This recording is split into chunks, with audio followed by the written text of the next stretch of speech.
সুপ্রিয় শিক্ষার্থীরা আসসালামু আলাইকুম। বনশ্রী ন্যাশনাল আইডিয়াল স্কুলের বিএনআইএস হোম স্কুলের পক্ষ থেকে আমি গণিত বিষয় শিক্ষক মোহাম্মদ একরামুল্লাহ আপনাদের শুভেচ্ছা স্বাগত জানাচ্ছি। আজকে আপনাদের দেখেন শ্রেণী অষ্টম বিষয় গণিত আর ক্লাস নম্বর আজকে 61, তারিখ 9/12/2020। আজকে আলোচ্য বিষয়টা কি? বিষয়বস্তু অ্যাসাইনমেন্ট 3 নম্বর অ্যাসাইনমেন্ট নিয়ে আমি আলোচনা করব। এখানে যে সৃজনশীল এবং সংক্ষিপ্ত প্রশ্ন দেওয়া হয়েছে তার আংশিক আমি উঠাইছি, দেখেন তার হুবহু উঠাইনি আমি। এখানে আপনাদের যে সৃজনশীল দেওয়া আছে তার অনুরূপ একটা সৃজনশীল আমি করিয়ে বুঝিয়ে দেব, যাতে আপনারা ওইটা নিজে নিজে অ্যাসাইনমেন্টটা তৈরি করতে পারেন। এতে আপনাদের মেধারও বিকাশ ঘটবে এবং এটা শিখে থাকলে ওইটা নিশ্চয়ই আপনারা নিজেরাই পারবেন। এখন দেখি প্রশ্নটা কি করেছি। জামি ও সামির 5 বছর পূর্বে বয়সের অনুপাত 7:4 এবং 5 বছর পরে তাদের বয়সের অনুপাত হবে 4:3। প্রদত্ত তথ্যের আলোকে সমীকরণদ্বয় গঠন করো, প্রতিস্থাপন পদ্ধতিতে সমাধান করে তাদের দুইজনের বর্তমান বয়স নির্ণয় করো। আর গ নম্বর, ক হতে প্রাপ্ত সমীকরণদ্বয়কে লেখের সাহায্যে সমাধান করে ক্ষয়ের উত্তরের সত্যতা যাচাই করো। এটা ছিল আমাদের সৃজনশীল প্রশ্নটা যেটা তৈরি করেছি। এখন এইটা দিয়েই আপনাদের বুঝিয়ে দেব। এখন আমি ক নম্বরটা করে রাখছি। দেখেন এখানে যে আমাদের কিছু শর্ত দেওয়া আছে, 5 বছর পূর্বে এদের দুইজনের বয়সের অনুপাত দেওয়া আছে। তাহলে বর্তমান বয়সটা ধরি বা মনে করি জামির বর্তমান বয়স x বছর এবং সামি বর্তমান বয়স y বছর। তাহলে প্রশ্ন মতে কি হয়, এখানে আমরা এই লাইনটা x - 5 y - 5 সমান 7:4, তারপরের লাইনটায় x - 5 y - 5 = 7/4 লিখলে পারে। এখন দেখেন তাহলে প্রথম শর্ত মতে যেটা পাচ্ছি যে 5 বছর পূর্বে আমার বয়স যদি এখন বর্তমানে 35 হয়, তাহলে 5 বছর পূর্বে আমার বয়স কত ছিল? 5 কম ছিল নিশ্চয়। তাহলে আমার বয়স থেকে 5 বছর বাদ দিলে যেটা থাকে, তাহলে এখানে জামির বর্তমান বয়স x ধরেছি এবং সামির বর্তমান বয়স y ধরেছি। তাহলে 5 বছর পূর্বে তাদের বয়সের অনুপাত ছিল x - 5 y - 5। আর এটা দেওয়া আছে তাদের 5 বছর পূর্বে বয়সের অনুপাত 7:4, এটা দেওয়া আছে। অনুপাত একটি ভগ্নাংশ, এটা ভগ্নাংশে প্রকাশ করেছি, এর দিকেও ভগ্নাংশে প্রকাশ করে আর গুণন করেছি। আর গুণন করে এটা আর গুণন করে তারপরে পক্ষান্তর করেছি। তারপরের লাইনে আসে পক্ষান্তর, মানে এক পক্ষ থেকে অন্য পক্ষে নিয়ে আসছি। এখান থেকে সমীকরণ আমরা একটা পেয়ে গেলাম। তাহলে আর গুণন করলে এটাকে কি হয়, 4x আর 4 পাশে 20 - 20, আর এদিকে হয় 7y - 5 - 35। এখানে x এবং yটা একদিকে নিয়ে আসছে আর সংখ্যাগুলো ডান দিকে নিয়ে গেছি। পক্ষান্তর করেছি, চিহ্ন পরিবর্তন হয়েছে, মাইনাস ছিল ওদিকে প্লাস হয়েছে। ফাইনালি 4x - 7y = -15 পেয়েছি। এটা সমীকরণ 1। এবং প্রশ্ন মতে যেহেতু প্রথমে আছে এবং লেখার অর্থ আছে প্রশ্ন মতে আবারও, তাহলে 5 বছর পরে তাদের বয়সের অনুপাত দেওয়া আছে 4:3। তাহলে 5 বছর পরে যদি বর্তমান বয়স x হয়, তাহলে 5 বছর পরে x + 5 হবে আর স্বামীর বয়স হবে y + 5। এটা দিয়ে অনুপাত করেছি, তারপরে ভগ্নাংশে প্রকাশ করেছি। এটা প্রথমে উপরে, এটা নিচে গেল আর এটা উপরে যাবে আর 3টা নিচে। আর গুণন করেছি, তাহলে এখানে আর গুণন করে তারপরের লাইনে পক্ষান্তর করে এটা লিখে দেবেন। সাইড নোট যত সম্ভব বেশি দেওয়ার চেষ্টা করবেন এখান থেকে। তাহলে এই দুইটা সমীকরণ পেয়ে গেলাম। ক নম্বরে কিন্তু আপনার এই দুইটা সমীকরণই চাওয়া হয়েছে। এবার খ নম্বরটা আসি। খ নম্বর প্রশ্নে দেখেন কি বলেছে, প্রতিস্থাপন পদ্ধতিতে সমাধান করে তাদের দুইজনের বর্তমান বয়স নির্ণয় করো। যেহেতু সমাধান করব সমীকরণ আমি ক থেকে পাচ্ছি, আর আবার ক থেকে বর্তমান বয়সও কিন্তু লিখে ফেলেছি। বর্তমান বয়স জামির x আর সামির y বছর। তাহলে এটা আমরা ক হতে প্রাপ্ত লিখে ফেলবো তাহলে খ করার সময়। তাহলে ক হতে প্রাপ্ত। এখন দেখেন যে দুইটা সমীকরণ পেয়েছি সেই দুইটা সমীকরণ আমরা এখন এখানে লিখি এবং 3x minus 4y equal to 4x minus 7y equal to minus 15 একটা আরেকটা পেয়েছি 3x minus 4y equal to 5 এটা 1 আর এটা 2 এই তথ্যগুলো কিন্তু সবই আমরা ক থেকে পেয়েছি। তাহলে আমরা এখন সমাধান করি প্রতিস্থাপন পদ্ধতিতে যে কোনো একটা সমীকরণ থেকে আসি। 1 নম্বর সমীকরণ বা 2 নম্বর সমীকরণ যেটাকে নেন 1 নম্বর সমীকরণ থেকে করি। 1 নম্বর সমীকরণ হতে পাই এখন কি কাজ করতে হবে 4x minus 7y equal to minus 15। আপনারা একটা চলককে অন্য একটা চলকের মাধ্যমে প্রকাশ করবেন। x চলককে y এর মাধ্যমে প্রকাশ করতে পারেন, y কে x এর মাধ্যমে প্রকাশ করতে পারেন। এখন আমরা এখানে y কে x এর মাধ্যমেই প্রকাশ করি 4x plus 15 equal to 7y বা 4x প্লাস 15 নিচে 7 ইকুয়াল টু y। দেখেন তাহলে অতএব y সমান আমরা কি লিখতে পারি 4x প্লাস 15 মাইনাস 7 এটা সমীকরণ 3 দেবেন। দেখেন এটাকে বলা হয় y কে চলক y কে x এর মাধ্যমে প্রকাশ। এদিকে x এবং ধ্রুব ছাড়া কিছু থাকবে না, ধ্রুবপদ ছাড়া কোনো কিছুই থাকবে না, তাহলে এটাকে বলা হয় y কে x এর মাধ্যমে প্রকাশ। এখন আমরা এইটা যেহেতু এই সমীকরণটা আমরা 1 নম্বর থেকে পেয়েছি এই মানটা, এটা এখন 2 নম্বর সমীকরণে এই মানটা বসিয়ে দেবো, অর্থাৎ y এর স্থলে এত বসিয়ে দেব। এখন 2 নম্বর সমীকরণে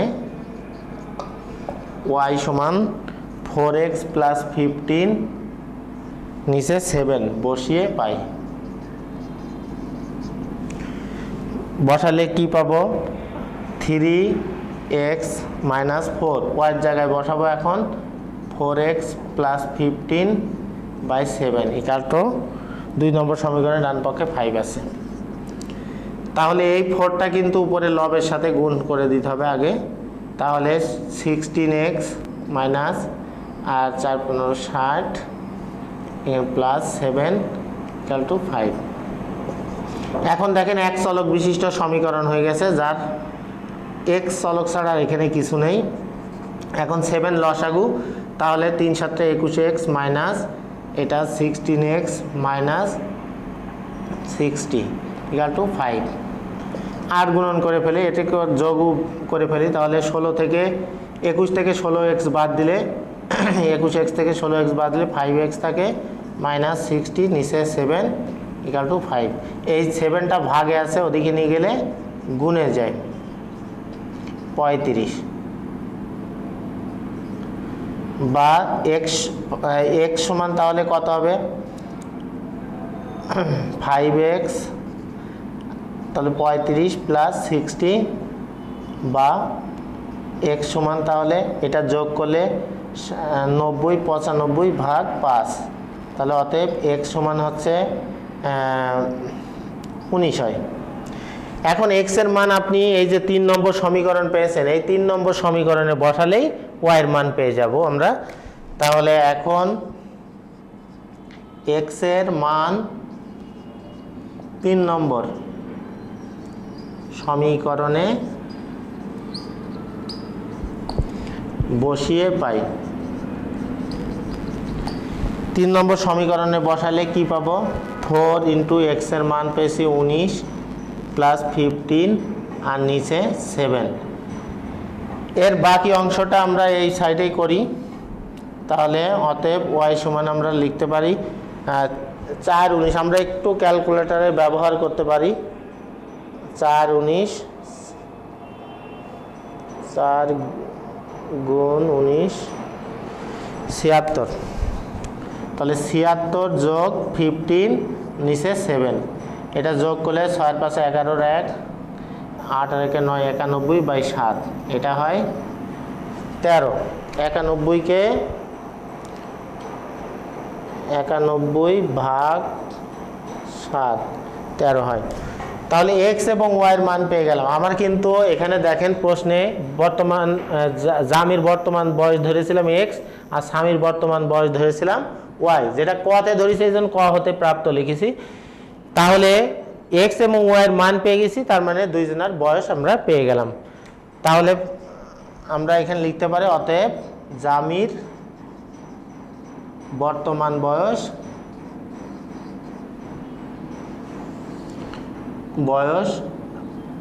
19 বছর ও স্বামীর বর্তমান বয়স 13 বছর। এটা হয়ে গেল আমাদের খ নম্বর অঙ্ক।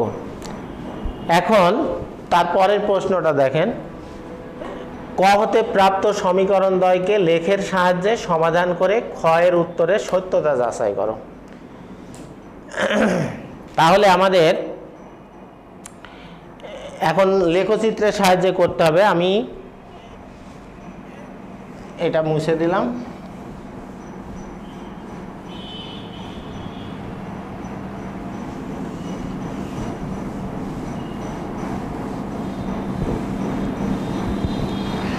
আচ্ছা, ওইটুকু থাক। এখন দেখেন গ নম্বর করব।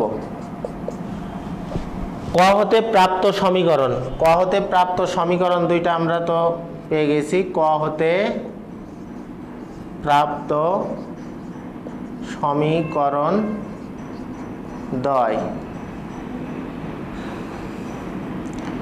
ক হতে প্রাপ্ত সমীকরণ দ্বয় পেয়েছিলাম হচ্ছে 4x - 7y = -15, এটা একটা। আরেকটা পেয়েছে আছে 3x -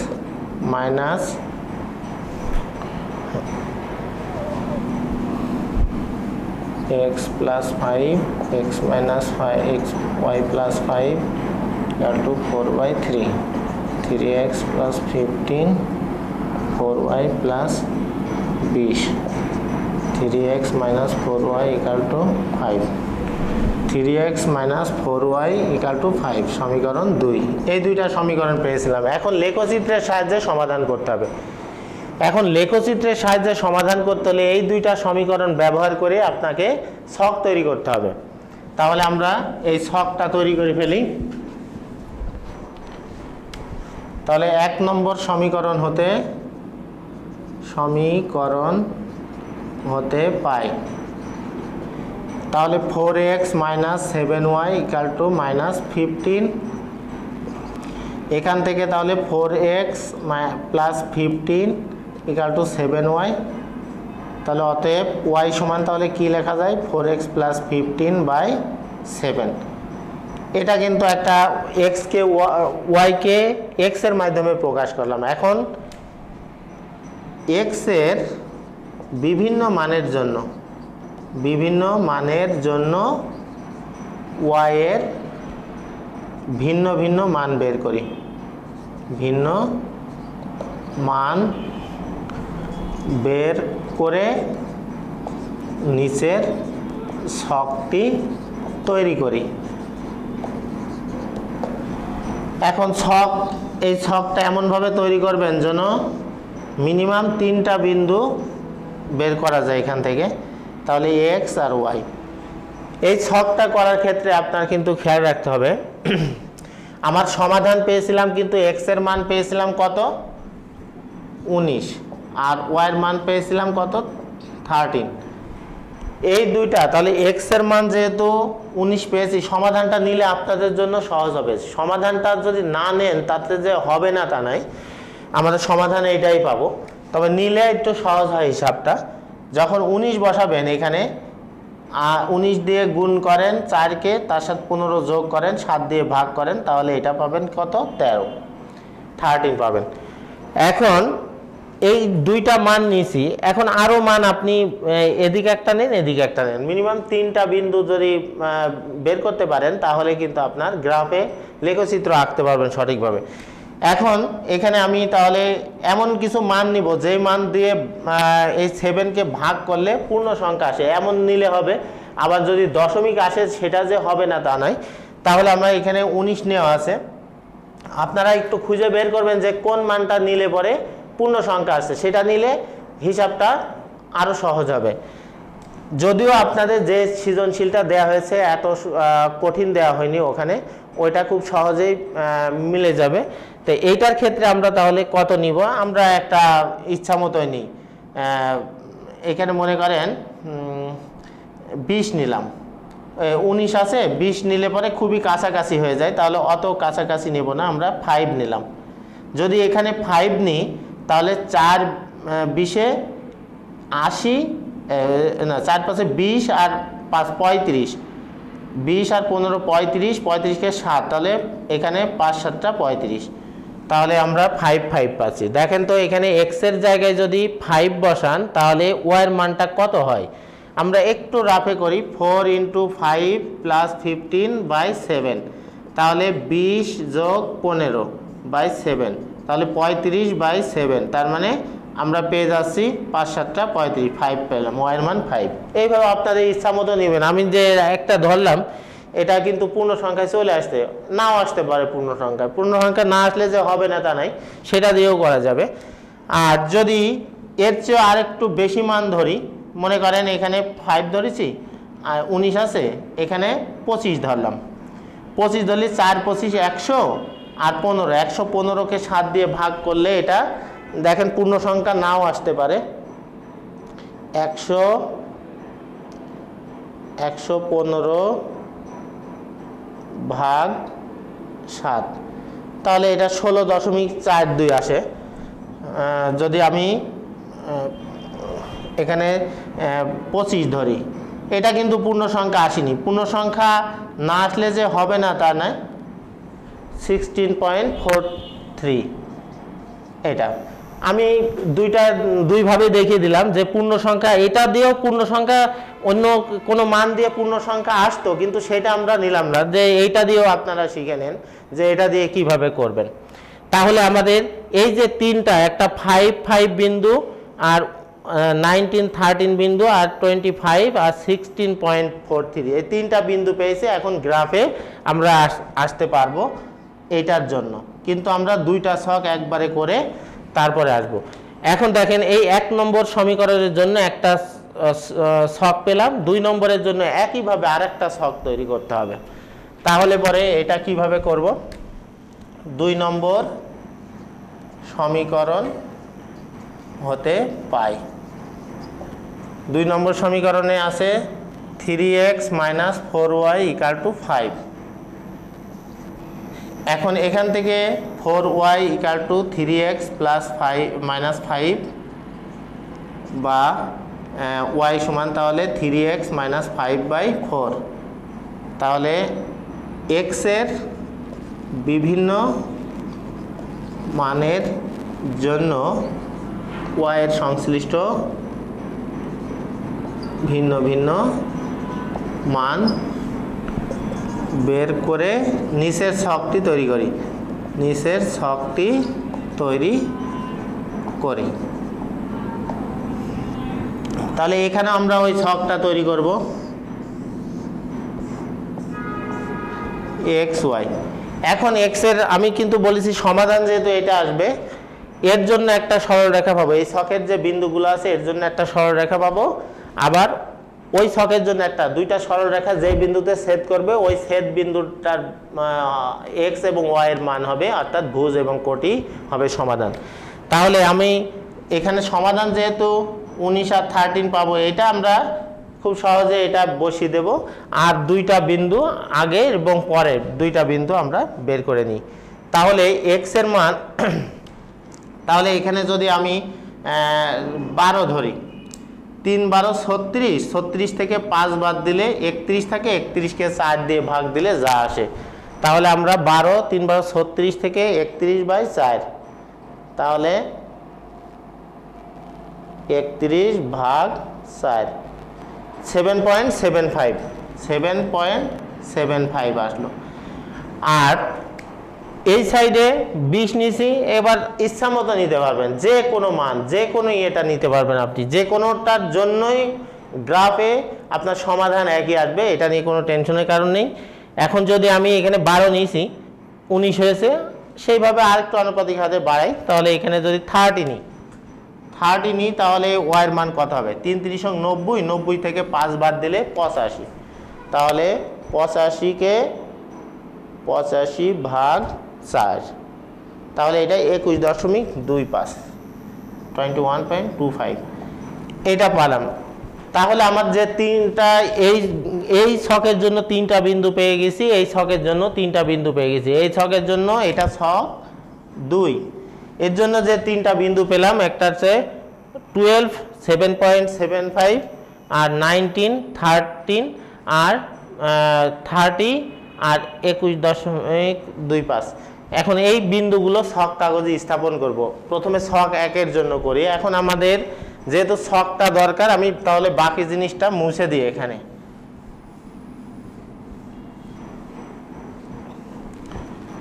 কারণ ছকের এই বিন্দুগুলো আমরা স্থাপন করব। যদিও আপনারা গ্রাফ পেপারে করবেন, আমি এখানে আনুমানিক গ্রাফ পেপার ধরে নিই। এটা মনে করেন আমার এখন গ্রাফ পেপার।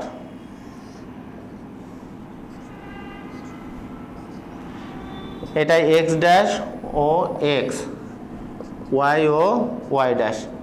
আপনাদের গ্রাফ পেপারে তো দাগ করাই আছে। মনে করেন এদিকে ছোট্ট ছোট্ট 5টা ঘর মিলে আমার মনে করেন এই 5টা ঘর, আবার এখানে 5টা ঘর, এমন 5টা করে ঘর। এইভাবে আমি মনে করেন এমনি আনুমানিক দাগে নিলাম। আপনাদের 5 ঘর পর পর একটা বোল্ড করা দাগ থাকে, এদিকেও 5 ঘর পর পর 1 2 3 4 5, এই 5 ঘর পর পর একটু বোল্ড করা থাকে। আমার তো এখানে দাগ টানা নেই, 1 2 3 4 5, এইভাবে আমি 1 2 3 4 5, 1 2 3 4 5 এইভাবে কেটে নিলাম। আশা করি আপনারা গ্রাফটা বুঝছেন। এখন তো পুরা দাগ টানি, তাহলে কি একটা গ্রাফই হবে।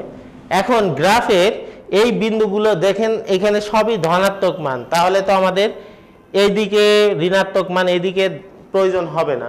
এই জন্য আমি এইদিকেই আমার রেখাটা পেয়ে যাব। তাহলে 3টা বিন্দু স্থাপন করি ছক 1-এর জন্য 5 5। দেখেন x এর মান সর্বোচ্চ আছে কত? 30 পর্যন্ত আছে। দেখেন এই গ্রাফে এই ছকে এবং এই ছকে x এর মান সর্বোচ্চ আছে 30। তাহলে 5 ঘর হলে 1 2 3 4 5 6, তাহলে 5 6 30, তার মানে এর ভিতরেই হয়ে যাচ্ছে। তাহলে স্কেল 1 ঘর সমান 1 একক ধরলেই হবে। আর y এর মান সর্বোচ্চ আছে কত? এখানে আছে 16.43, ওখানে আছে 21.25 সর্বোচ্চ। তাহলে এখানে 20টা ঘর আছে, তাহলে আমার y অক্ষেও কিন্তু 1 ঘর সমান 1 একক নিতে পারছি। যদি কখনো দেখেন যে এই মানটা মনে করেন 100 চলে আসছে, তখন কি করবেন আপনারা? 5 একক মানে এই মানগুলোকে একক ধরছি, তাহলে 5 একক সমান 1 ঘর নিয়ে নেবেন, তাহলে 20 ঘরের ভিতরে হয়ে যাবে। স্কেলটা নিজের ইচ্ছা মতো নিতে পারবেন। যখন দেখবেন এখানে x এর মানে 100 চলে আসছে, 100টা ঘর আপনি পাচ্ছেন না, তখন কি করবেন?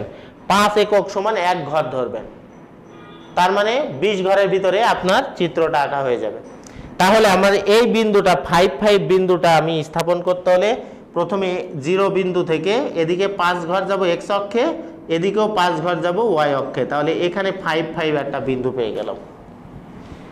আর 19 13 বিন্দুটা কিভাবে পাবো? 19 পেতে হলে পরে আমাকে x অক্ষে 19 পর্যন্ত যেতে হবে, তাহলে 10 15 এই যে 19 মনে করেন এইখানে, আর 13 উপরের দিকে 10 আর 13, তার মানে এই বরাবর আসবে। আমার যেহেতু দাগ টানা নেই, তাহলে আমরা আনুমানিক একটা এই জায়গায় এসে, তাহলে এই x অক্ষ বরাবর 19 আর y অক্ষ বরাবর 13 যে এই বিন্দুটা পেয়ে গেলাম, সেই বিন্দুটা হচ্ছে এদিকে 13 ঘর গেলাম আর এদিকে 19 ঘর গেছি, যে বিন্দুটা পেয়েছি সেটা আছে 19 13, তাহলে এই বিন্দুটা পেয়ে গেলাম। এবার 25 ঘর যাব x অক্ষ দিকে, তাহলে 5 10 15 20 25, তাহলে এটা 25 আর 16.43, দশমিকের পরে যদি 0.4 থাকে, তার মানে 1 ঘরের 4 ভাগে 10 ভাগের 4 ভাগ, এটা বুঝে নেবে, 10 ভাগের 4 ভাগ 0.4 থাকলে, তাহলে সেইভাবে আনুমানিক আমরা নিব। মনে করেন এটা একটা ঘর, এখান থেকে এই পর্যন্ত 1 ঘর, যদি 0.5 থাকে তাহলে বুঝে নিই মাঝখানে, 0.4 হলে পরে 10 ভাগের 4 ভাগ, তাহলে 10 ভাগ আগে করি, তাহলে 10 ভাগ যদি করতে হয় এইটুকু 5 ভাগ আর এখানে 5 ভাগ, তাহলে আনুমানিক না নিলে অত ছোট করে আসলে করা যায় না, এই জন্য আনুমানিক করে ধরতে হয় যে 4 ভাগ, তাহলে একটু এদিকে মনে রাখতে হবে, এইভাবে আর কি হিসাব করবেন।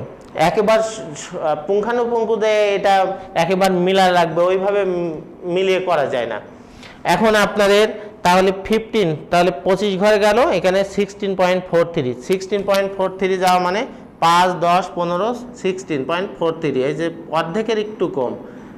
তাহলে এখান থেকে গেলে আর এই বরাবর উঠলে এই জায়গায় বিন্দুটা পেয়ে যাচ্ছে, আমার যদিও দাগটা একটু বাঁকা হয়েছে এই।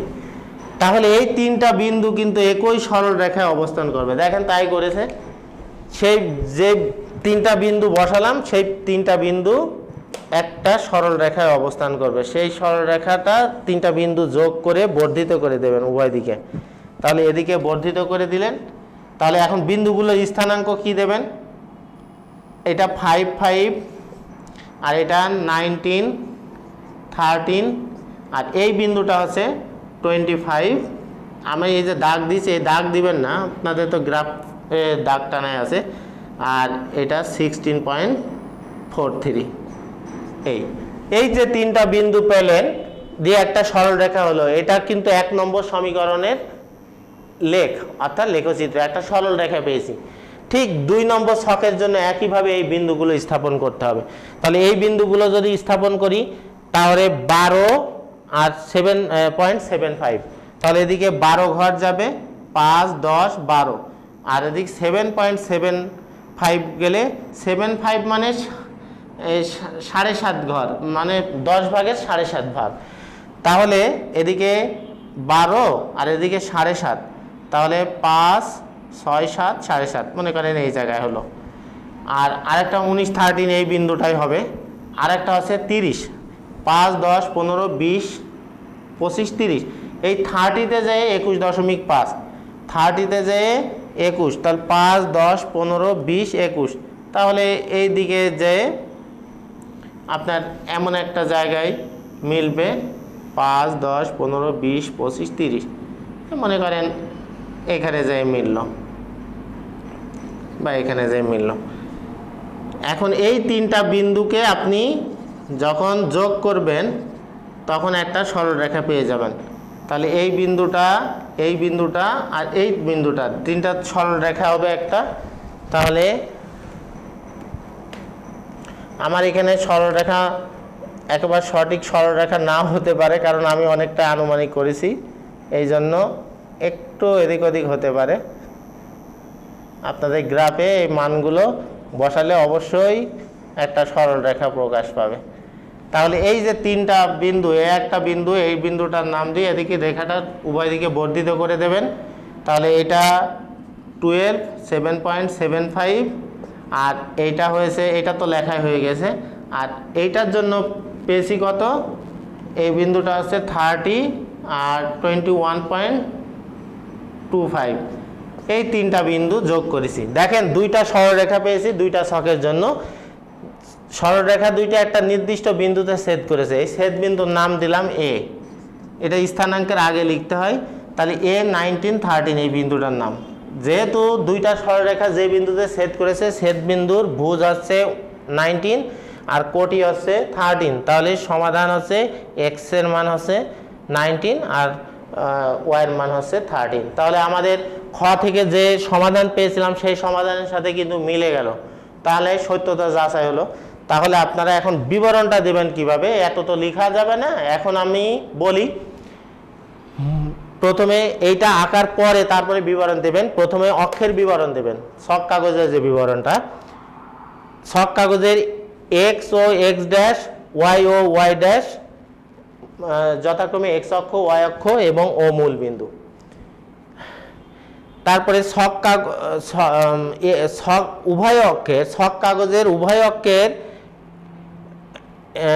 অক্ষের বলতে x অক্ষ এবং y অক্ষের দুই অক্ষেরই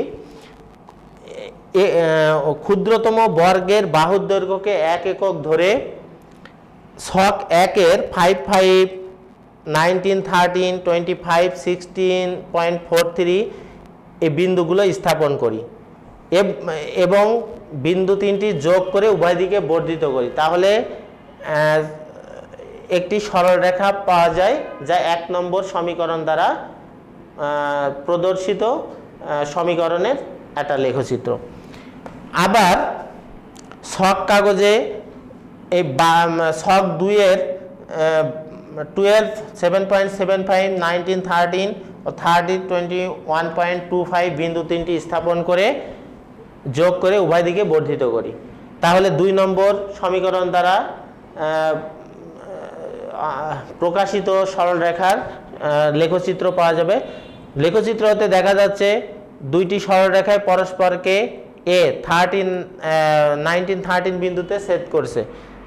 যেহেতু এ বিন্দুর ভুজ 19 এবং কোটি 13, সুতরাং অতএব নির্ণয়ের সমাধান x = 19 এবং y = 13। তাহলে আমরা সমাধানটা পেয়ে গেলাম। তো সমাধান যখনই পেয়ে যাব তখনই বলবো অতএব খ হতে প্রাপ্ত সমাধান, এবং এখানে প্রশ্নটার সাথে মিল রেখে ক হতে প্রাপ্ত সমাধান লেখের সাথে সমাধান করে খ এর উত্তরের যাচাই করো, তাহলে খ হতে প্রাপ্ত সমাধানের সাথে পুরোপুরি মিলে যায়, উত্তরের সত্যতা যাচাই হলো। এইটা শেষে লিখে দেবেন। তাহলে এই বিবরণটা তো আপনাদের মূল বইয়ে 6.2 এর যে আপনাদের এটা আছে লেখচিত্রের সাহায্যে সমাধান, দেখবেন ওখানেও আপনারা পেয়ে যাবেন। ওইটাতে পেতে পারেন। আবার তাছাড়াও সৃজনশীল আছে, ওই সৃজনশীল লেখের সাহায্যে ওখানেও বিবরণ দেওয়া আছে, ওখান থেকেও আপনারা এই বিবরণগুলো লিখতে পারেন। তাহলে এই ছিল আজকে আপনাদের সৃজনশীলের সমাধান, অর্থাৎ অনুরূপ একটা সৃজনশীলের সমাধান। এখন পিথাগোরাসের উপপাদ্যটি বিবৃতি করো, এটা সংক্ষিপ্ত প্রশ্ন। পিথাগোরাসের উপপাদ্যটি বিবৃতি তো আমরা জানি, কোনো সমকোণী ত্রিভুজের অতিভুজের উপর অঙ্কিত বর্গক্ষেত্র অপর দুই বাহুর উপর অঙ্কিত বর্গক্ষেত্রদ্বয়ের ক্ষেত্রফলের সমষ্টির সমান, এটা আমরা জানি। এটা আপনাদের 9ম অধ্যায়ের জ্যামিতি অংশে 9.2 এর যে উপপাদ্যটা আছে পিথাগোরাসের উপপাদ্য, তার সাধারণ নির্বাচনটাই হচ্ছে বিবৃতি। একটি সমকোণী ত্রিভুজের একটি বাহু অতিভুজের অনুপাত এত হলে অপর বাহু কত? দেখেন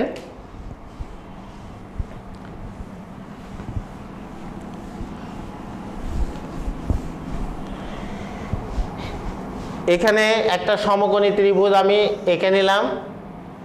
এই অতিভুজ একটা বাহু আর অতিভুজের অনুপাত, এই ত্রিভুজটার নাম দিলাম, যেহেতু সমকোণী ত্রিভুজ বি বিন্দুটা সমকোণ দিলাম, তাহলে অতিভুজ কিন্তু সমকোণের বিপরীত বাহুটা অতিভুজ, তাহলে এটা হচ্ছে 13।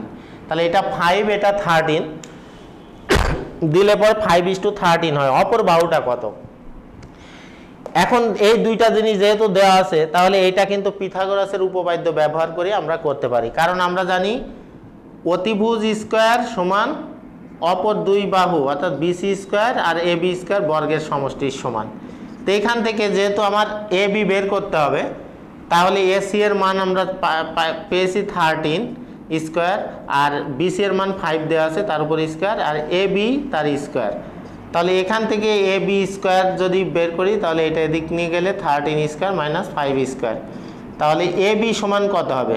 যেহেতু বর্গ আছে, বর্গমূল করলে পরে পেয়ে যায় 1, 6, 9, এটা বর্গ করলে আর এটা 25, তাহলে এটা হবে এটা 144 থাকে, বর্গমূল করলে 12 হয়। ধনাত্মক মানটা নিলে পরে এবি এর মান 12 হয়। তাহলে এখান থেকে আমরা অপর বাহুটা, যেহেতু সমকোণী ত্রিভুজ বলা আছে বলেই কিন্তু আমরা এটা পিথাগোরাসের উপপাদ্য দিয়ে এই বাহুটার মানটা আমরা এইভাবে বের করে নিতে পারছি। এবার পরবর্তী প্রশ্ন, কোন ত্রিভুজ 3টি বাহুর দৈর্ঘ্যকে এমনভাবে অনুপাত করো যা দ্বারা একটি সমকোণী ত্রিভুজ আঁকা সম্ভব। কোন ত্রিভুজের 3টি বাহুর দৈর্ঘ্য এমনভাবে অনুপাত লিখো যা দ্বারা একটি সমকোণী ত্রিভুজ আঁকা সম্ভব, যেটা কিন্তু এই বাহুটা দিয়েই হয়। দেখেন এখানে 3 নম্বর প্রশ্নে দেখেন এখানে 3টা বাহু লিখলাম, যা দিয়ে একটা হচ্ছে 5:12:13। দেখেন এই 3টা বাহু যদি নেওয়া যায়, বাহুর দৈর্ঘ্য 5 একক, 12 একক আর 13 একক নেওয়া যায়, তাহলে সেটা দিয়ে একটা ত্রিভুজ আঁকলে সেটা অবশ্যই সমকোণী ত্রিভুজ হবে। শুধু যে এইগুলো নিয়েই হবে তা নাই, এইভাবে অসংখ্য বাহু আছে যা দিয়ে সমকোণী ত্রিভুজ আঁকা যায়। মনে করেন আমি একটা দিলাম, এখানে 1 দিলাম, 1 একক, সেন্টিমিটার হতে পারে, মিটার হতে পারে, যে কোনো একক বললাম। তাহলে 1 একক যদি হয়, তাহলে এটা যদি আমি 2 একক ধরি, এটা আপনার ইচ্ছা মতো ধরতে পারবেন। তাহলে অতিভুজটা কি হবে সেটা কিন্তু আমরা জানি, কারণ সমকোণ সংলগ্ন বাহু দুইটার বর্গের সমষ্টির বর্গমূলটাই হচ্ছে অতিভুজ। তার মানে এই বাহুটার বর্গ আর এই বাহুটার বর্গ তার বর্গমূল, এইটাই হবে অতিভুজ। তার মানে এটা 4 আর এখানে 1, তাহলে 5√5। তাহলে এইটার অনুপাত হলো কত? 1:2:5 এটা। তার মানে ছোট দুটার বর্গের সমষ্টি বড় বাহুটার বর্গের সমান হলে পরেই সেটা একটা সমকোণী ত্রিভুজ আঁকা যাবে। আমি এখানে এটা নিয়েছি, এক্ষেত্রে আপনি আর একটা নিতে পারেন। যেমন মনে করেন এটা 3 ধরলেন, এটা 4 ধরলেন, তাহলে এটা কত হবে? এটা অতিভুজটা কত হবে? এটা এই জন্য বলছি যে আপনাদের এটা অসংখ্য আঁকা যায়। তাহলে এটা 4² প্লাস 3² তার বর্গমূল, তার মানে 16 আর এখানে 9 তার বর্গমূল কত হবে? √25, তার মানে 5। তার মানে এর অতিভুজটা 5। তাহলে অনুপাত 3:4:5। এইভাবেও সমকোণী ত্রিভুজ আঁকা যায়। আপনারা এইভাবে অন্তত একটা দিয়ে আপনারা অ্যাসাইনমেন্ট লিখবেন। আর এবিসি সমকোণী, এবিসি ত্রিভুজের এই আকার হলে কোনটি সমকোণ? এবিসি একটা ত্রিভুজ দেওয়া আছে। দেখেন, আমার কিন্তু একটা জিনিস আপনাদের আগেই আমরা পিথাগোরাসের উপপাদ্য থেকে আমরা জানিছি। দেখেন, যেখানে সমকোণ হয়, সমকোণ সংলগ্ন বাহু আছে একটা বিসি আর একটা এবি। সবসময় পিথাগোরাসের উপপাদ্য কিন্তু এইভাবে, এই নিয়ম মেনে চলে যে সমকোণের বিপরীত বাহুটার উপর স্কোয়ার করলে যেটা হয়, অর্থাৎ এর যে বর্গক্ষেত্র তৈরি হয়, একটা বাহুকে স্কোয়ার করলে তো বর্গক্ষেত্রই তৈরি হয় নাকি? এই বর্গক্ষেত্রটা অপর দুইটা বাহুর উপর অঙ্কিত বর্গক্ষেত্রের সমষ্টির সমান। তার মানে কি, এর উপরে যদি আরেকটা বর্গক্ষেত্র আঁকি, এর উপরে যদি আরেকটা বর্গক্ষেত্র আঁকি, তাহলে এই বাহুর উপরে, তাহলে এই দুইটা বাহুর বর্গক্ষেত্রের দুইটার যোগফল এই বর্গক্ষেত্রের ক্ষেত্রফলের সমান হবে। তার মানে কি, এটার এসি যদি বাহু হয় তাহলে এসি স্কোয়ার মানে এই বাহুর ক্ষেত্রফল, বিসি যদি এই বাহুর দৈর্ঘ্য হয় তাহলে বিসি স্কোয়ার এই বাহু এই বর্গক্ষেত্রের ক্ষেত্রফল, আর এটা যদি এবি বাহুর দৈর্ঘ্য হয় এবি স্কোয়ার এই বর্গক্ষেত্রের ক্ষেত্রফল। তার মানে সমকোণ সংলগ্ন যে বাহু দুইটা আছে সেই দুইটা আছে AB square plus BC square. এটা কার সমান হবে? অতিভুজ, অর্থাৎ সমকোণের বিপরীত বাহু যেটা তার বর্গের সমান হবে, অর্থাৎ এর ক্ষেত্রফলের সমান হবে। এটা আমরা জানি পিথাগোরাসের উপপাদ্য থেকে। তাহলে এখন আমরা এই আকার আছে, দেখেন এবিসি ত্রিভুজ, তাহলে ত্রিভুজটা আমি এবিসি কোথায় কি হবে সেটা এখন আপনারাই বের করতে পারবেন। দেখেন, এই দুইটা বর্গের সমষ্টি, এটা তো সমকোণ সংলগ্ন হবে, তাহলে একটা বিসি আর একটা সিএ, আর এবিটা অতিভুজ হবে। তাহলে আমি অতিভুজটা আগে আঁকে ফেলি, এবি অতিভুজ। তাহলে এখন এইটা অবশ্যই আপনাকে সি দিতে হবে, কারণ ত্রিভুজটা যেহেতু এবিসি, তাহলে অতিভুজের উপর স্কোয়ার অপর দুইটা বাহুর বর্গের সমষ্টির সমান। তাহলে অতিভুজটা আগে এই বিন্দুটা দিলে পরেই আপনার সমকোণে কি কোনটা সমকোণ হবে সেটা কিন্তু বলে দেওয়া আছে, সি কোনটা সমকোণ। তাহলে আপনার এটা সি কোণটা হবে সমকোণ। তাহলে এই ছিল আপনাদের। আর এটাকে যদি আপনি মনে করেন না আমি এখানে বি দেব, এখানে এ দেব, তাও কিন্তু সম্ভব। যাই হোক, আজকে এই অ্যাসাইনমেন্টের আসলে এই সৃজনশীলটা ছিল আসলে অনেক বড়। আপনাদের যেটা দেওয়া হয়েছে অ্যাসাইনমেন্টে ওইটা আসলে এত বড় হবে না, কারণ আমি যে দুইটা সমীকরণ, আমি তো আসলে এখানে যে সমীকরণটা গঠন করেছি, সমীকরণ দুইটারই সহগ এক্স এবং ওয়াই দুইটারই সাথে সহগ ছিল, যার কারণে একটু বেশি জটিল হয়েছে। আপনাদের ওইটার ক্ষেত্রে অর্থাৎ অ্যাসাইনমেন্ট 3-এর যে সৃজনশীল 1 আছে এত কঠিন হবে না, আশা করি আপনারা ওইটা করতে পারবেন। তো আজকে ভিডিওটি ভালো করে দেখবেন এবং এই অনুসারে আপনারা অ্যাসাইনমেন্টে তৈরি করবেন। আশা করি সবাই ভালো আছেন, ভালো থাকবেন এবং স্বাস্থ্যবিধি মেনে চলবেন। আজকে এই পর্যন্তই। আল্লাহ হাফেজ।